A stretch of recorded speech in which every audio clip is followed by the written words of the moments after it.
ഇന്ന് തന്നെ ഡൗൺലോഡ് ചെയ്യൂ. കാണൂ നിങ്ങളുടെ ഫേവറേറ്റ് ഷോസ്.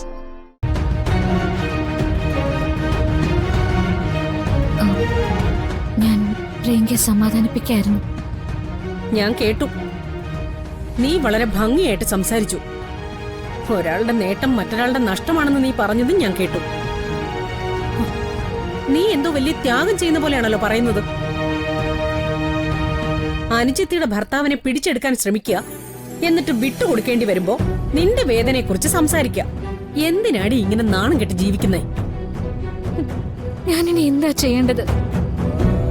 വരുണിന്റെ മനസ്സിൽ നിന്നോടെന്തോ താല്പര്യമുണ്ട്. അത് പൂർണ്ണമായും ഇല്ലാതാക്കണം. അതിനുള്ള കാര്യങ്ങൾ നീ ഓരോന്നോരോന്നായി ചെയ്തുകൊണ്ടിരിക്കണം.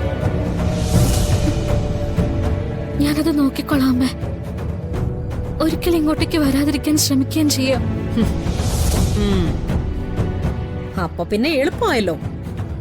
അവിടെ ഇരുന്ന് നീ കരയുന്ന മാത്രം മനസ്സിൽ ആലോചിച്ചാൽ അവൻ പിന്നെ ഒട്ടും വിട്ടുപിരിയില്ല, അല്ലേ? ഞാൻ എന്റെ ജീവൻ കൊടുക്കണോ? വേണമെങ്കിൽ അതും ചെയ്യാം. എനിക്ക് ആരുടെയും ജീവനൊന്നും ആവശ്യമില്ല. പക്ഷേ എനിക്ക് എന്റെ മകനെയും അവന്റെ ജീവിതവും ആവശ്യമാ. നിന്റെ അനുജിത്തിക്ക് അത് കൊടുക്കാനാണ് ഞാൻ പറയുന്നത്.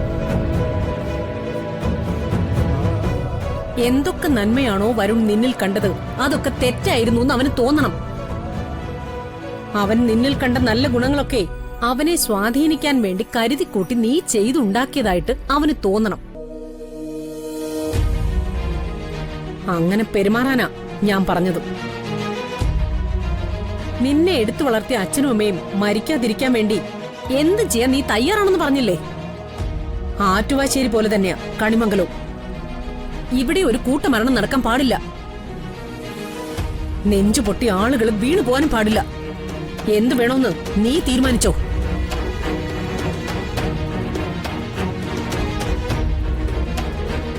അമ്മ പറഞ്ഞതുപോലെ ഞാൻ എല്ലാം ചെയ്യാം.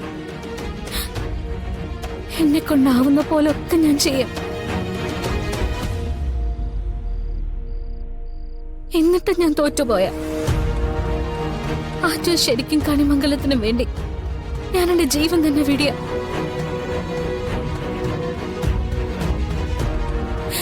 അതിലും കൂടുതൽ ഉറപ്പൊന്നും എനിക്ക് തരാൻ പറ്റില്ല.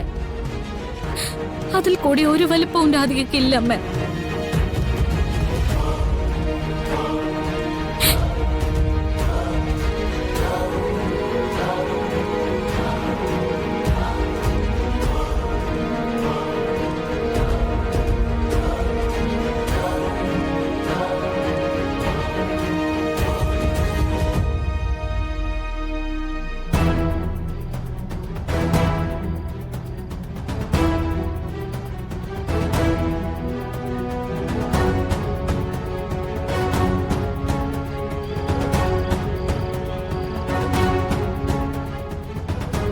അമ്മ ഇത്രയും ഷാർപ്പായിട്ട് സംസാരിക്കുന്നത് ഞാൻ കേട്ടിട്ടേ ഇല്ല ചെറിയമ്മേ.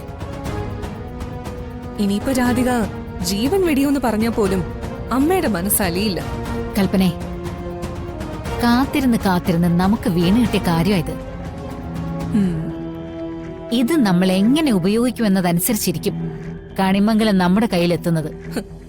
ചെറിയമ്മ നോക്കിക്കോ, ഇതുവരെ പറ്റിയ അബദ്ധം നമുക്ക് ഇനി പറ്റില്ല. കാരണം ഇത് മനസ്സും മനസ്സും തമ്മിലുള്ള യുദ്ധം.